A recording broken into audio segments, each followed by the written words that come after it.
David, here's where David gets back on. David does a eulogy for Saul.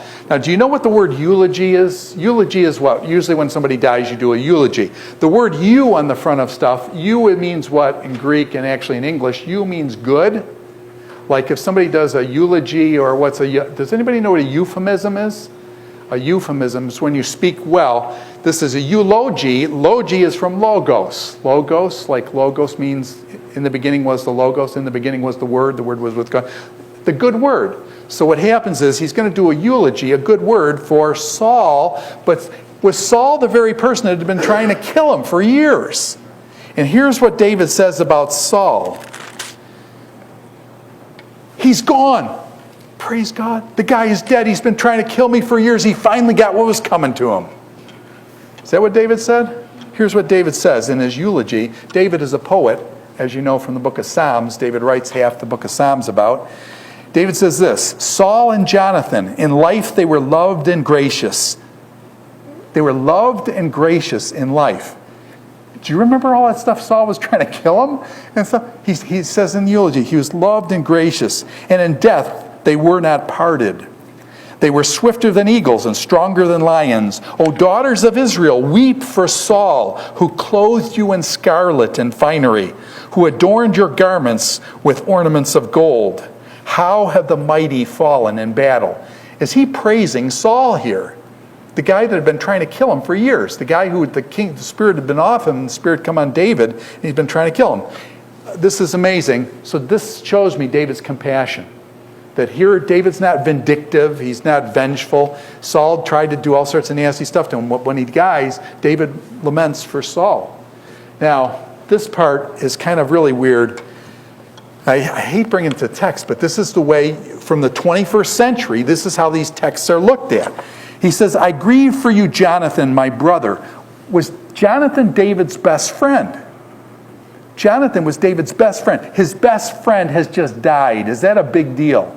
When one of your best friends dies, does that do something to you? Okay?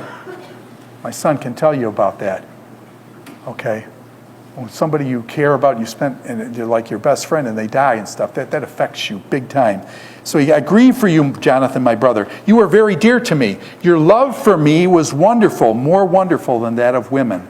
Question, how do people in the 21st century understand that? Yeah, they take it as that David and Jonathan had a gay relationship. The question, does that have anything to do with anything here? No, it doesn't. And so to read that in, now you can say, well, we do reader response and stuff. Yeah, you can do all you want, okay? But what I'm talking about is the fact that David and Jonathan, they were friends. Is it possible for males to have friendships without being gay?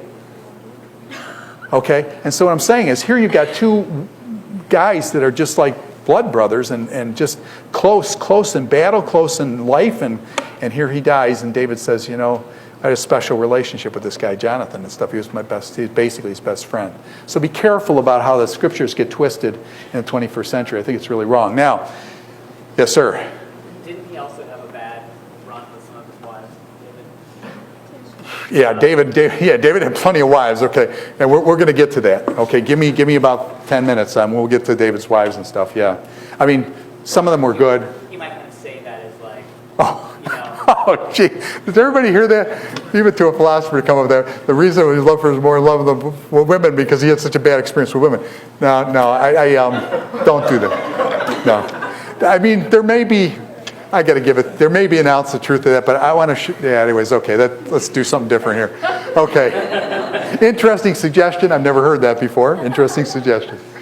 Okay. Now, Abner and Ishbosheth. Who are these guys? First of all, David now. Saul is dead. Saul is dead. You guys are Israel. Sea of Galilee, Jordan River, Dead Sea. You guys are Jordan. You're Israel, the Mediterranean Sea. David takes over Israel. So David gets this territory. Saul's son is named Ishbosheth, and Ishbosheth takes over this area in Jordan.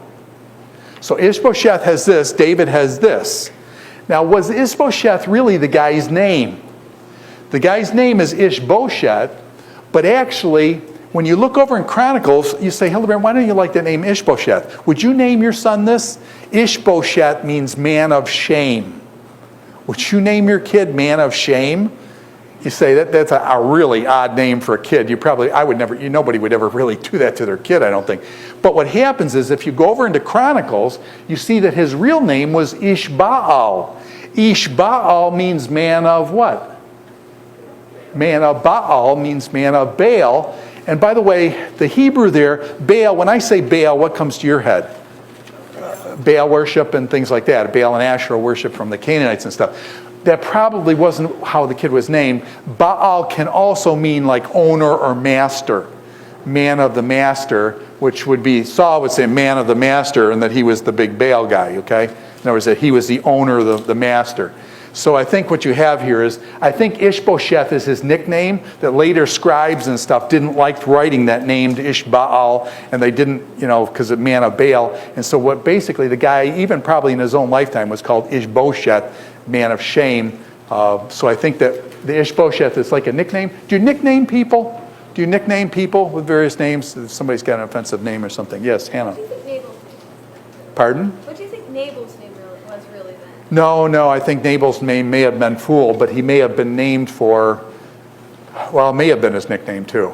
I mean, it's hard to say. With Nabal, all we've got is Nabal's name. With this, we've got his other name. So this one, we know there's actual text things. But you're in 1 Samuel 25 there with Nabal.